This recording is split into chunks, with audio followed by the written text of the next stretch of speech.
pay for what they did to you and me. You tell him Sal's wife sent you. You show me you could build an organization and put together a real plan, then maybe we could talk. Thought you were dead. Again, not a lot. King is back to take his crown. The king is back. I think it's time I show my face up in this motherfucker. I seen everything. But the craziest shit I ever seen was a nigga who came back from the dead. Starting tonight, I'm taking back everything that belongs to me. Unique is alive as hell. He doing everything he can to hurt us. You gotta fuck with me first. Baby brother, ready to get busy. You and me, we gonna take it back to the street. Be partners. He wants Rock's head on a stake. That's a big fucking move. That's a big fucking problem.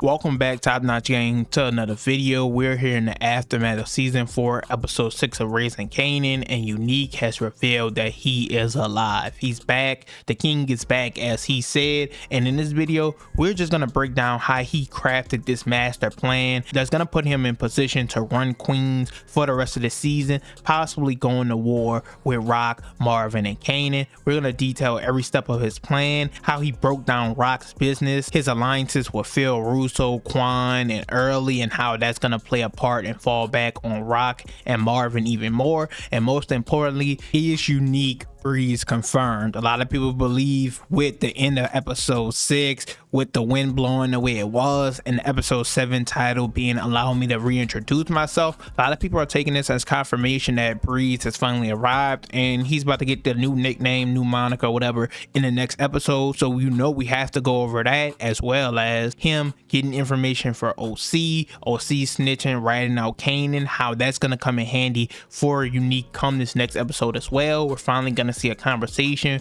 between Rock and Unique, which we've been waiting for this entire season. So this is Unique's debt trap, his master plan to the full extent, everything that's gonna play out from this point going forward, based on the episode descriptions, previews, teasers, and everything like that. So as usual, you guys can leave a like, comment, subscribe, and let's go ahead and get right into it.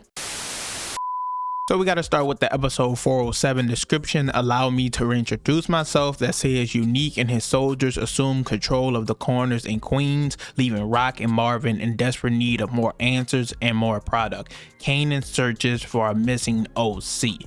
Now, for starters, we're going to kick shit off with the O-Cee, the missing part and everything like that. Because we saw in episode 3 of season 4, Unique went to Kanan and Famous's old apartment and bumped into Crystal and everything like that. We saw this teaser long before then. We knew he was watching Kanan, the stash spot, and everything like that. And later within that episode, he robbed them. He went in there, pulled the gun out on O-Cee, and told him give them everything. And this was interesting because we saw he killed Rock and Marvin's lawyer just because they were close to Rock. We saw him kill the 2 Chinese shop owners because they knew who he was and had a chance to rat him out to Rock. But when he robbed the stash spot in the next episode, we saw O-Cee and Kanan having a conversation. So he left him alive, and everyone was wondering why that was, especially because we saw in these leaked episode descriptions that O-Cee was gonna go missing.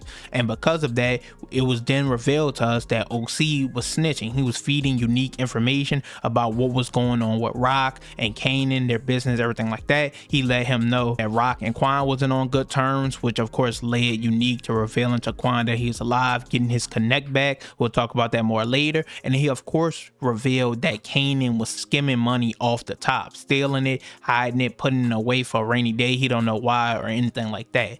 Now of course we knew this was gonna come full circle, because with Unique building his organization, he has to pay Phil Russo. He just linked with them boys out in Trenton and to get some soldiers behind him that we're gonna see in the next episode. And all that is not gonna come cheap, especially with him buying all these chains. He flashy as fuck. So we know he need the bread. So in this episode, we saw O-Cee follow Kanan to where he was hiding the money. It's in a little storage unit. He was following him, everything like that. He's gonna go missing in the next episode. So this lets me know one of two things. He's either gonna reveal that information to Unique, and Unique is gonna go take it. This is how he fronts and starts his whole operation, everything like that. And maybe he kills O-Cee after this, or O-Cee decides to go on the run get the fuck, because once again he ratted out Kanan, and we know Kanan is in crash out mode, reeling after the death of Famous. So all this is setting up for Unique to take this money and utilize it to be in more control than ever,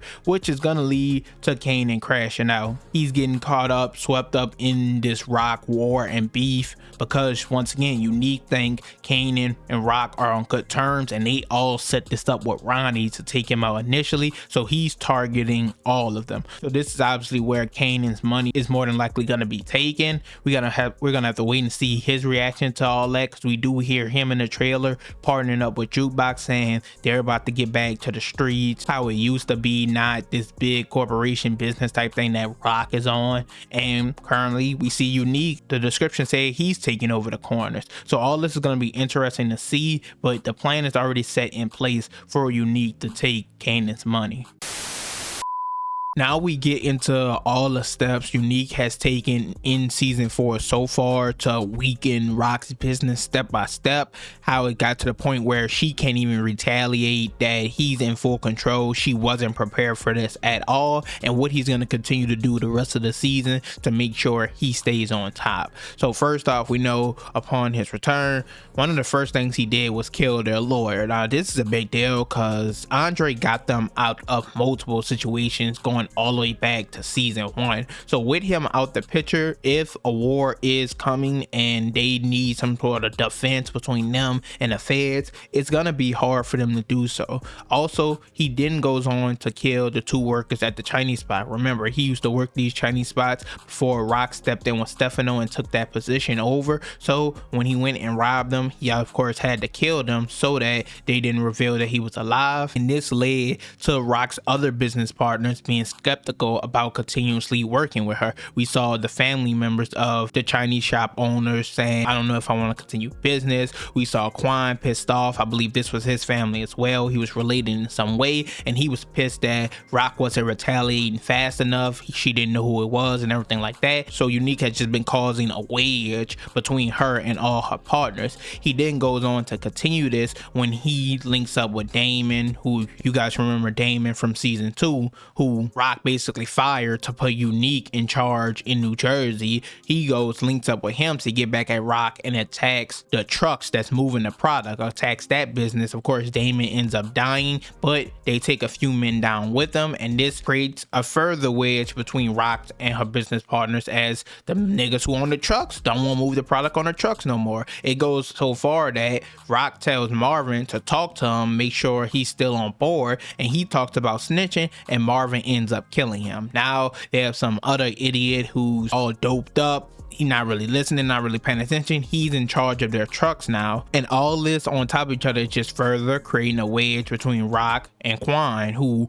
upped the prices on her product, doesn't like that his family was killed and she didn't retaliate. They decide basically, hey, we're gonna part ways. I'm not gonna sell you no more product. And thanks to the information from O-Cee about this, he was able to reveal to Quan that he's alive, and Quan has become his connect once again. So now with all this adding up, Rock, her only partner in her corner is Stefano, but even he isn't safe, as Unique is partnered up with Phil Russo, who wants revenge for Sal's debt that of course Stefano set up for Rock and Marvin to take him out. And also early, he's close to Stefano now due to Marvin, another mistake. Marvin putting Early in position to be the new bookie out in Corona for Stefano, because he doesn't know that Early was the one who rescued Unique, basically nursed him back to health. He was living with him, everything like that, giving him the information that Rock was in control once he got taken out. So they don't know this. So he has all these pieces in position,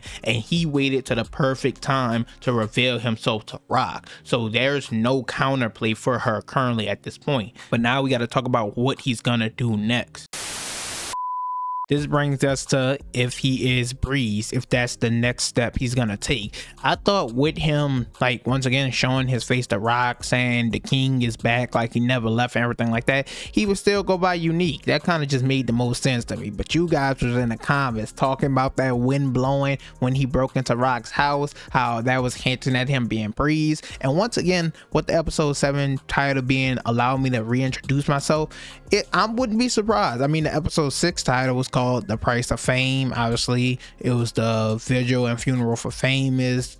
Kanan go and get revenge, everything like that. A lot of the episode titles do be right on the nose, so I wouldn't be surprised if this is the case. I know all my Unique is Breeze fans are so happy right now. I have made so many videos on this going back and forth if I believe Unique was Breeze or not.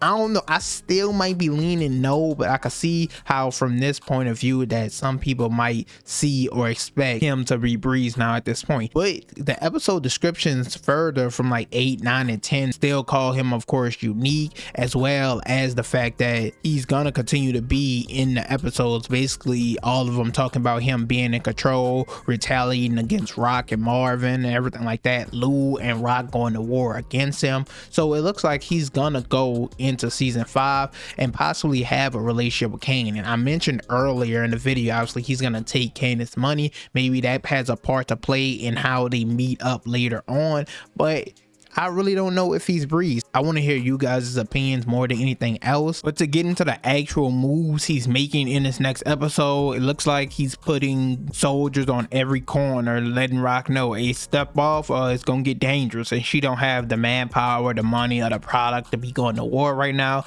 We also see he's pulling up on Snaps and Pops, letting them know what it is and what it ain't. Maybe get them on his side as well, which is a problem because he already has Quan, like I said. We also know and can see from older teaser trailers that he's gonna burn down the Chinese spot. We've been expecting this to happen sometime soon, and it looks like Rock in the last episode finally got things back up and running there. He's gonna tear it all back down, and we see the episode description talks about them running out of product, needing answers, so he's just gonna cover every piece of the chessboard. And like I said, he's gonna be in control for the remainder of the season. If this makes him Breeze or not, I'm not sure. He seems almost too smart to be Breeze, if that even makes sense. The way they describe Breeze, he wasn't like a ghost type of nigga to make all these moves, plans, and shit like that. Once again, you guys just let me know your opinion on him being Breeze or not. I'm kind of in the middle. Overall, that's it for this video. I keep saying it, let me know your opinion. More than any other video, I want to hear you guys' thoughts. This is probably the most interesting set of clues and setup that we've got so far this season that makes us really want to see these next episodes. And I believe they're taking a break after episode 7 or 8. I'll check it, but let me know down below in the comments if I don't remember to. But they're taking a break soon, so I'm expecting another massive reveal to be right around the corner. So if it is that he's Breeze, or if it is information about what happened to Fame, I'm ready for all of it. But as usual, you guys can leave a like, comment, subscribe. I also put your debt predictions down below, who you think dies the rest of the season. I think Stefano is high on my chopping block right now, and possibly Marvin. I know I've been saying that a lot lately. I don't want him to die. He's my favorite character, but if I'm being honest, he's been making one mistake too many, and I think it's gonna catch up with him. As usual, leave a like, comment, subscribe, and I'm out.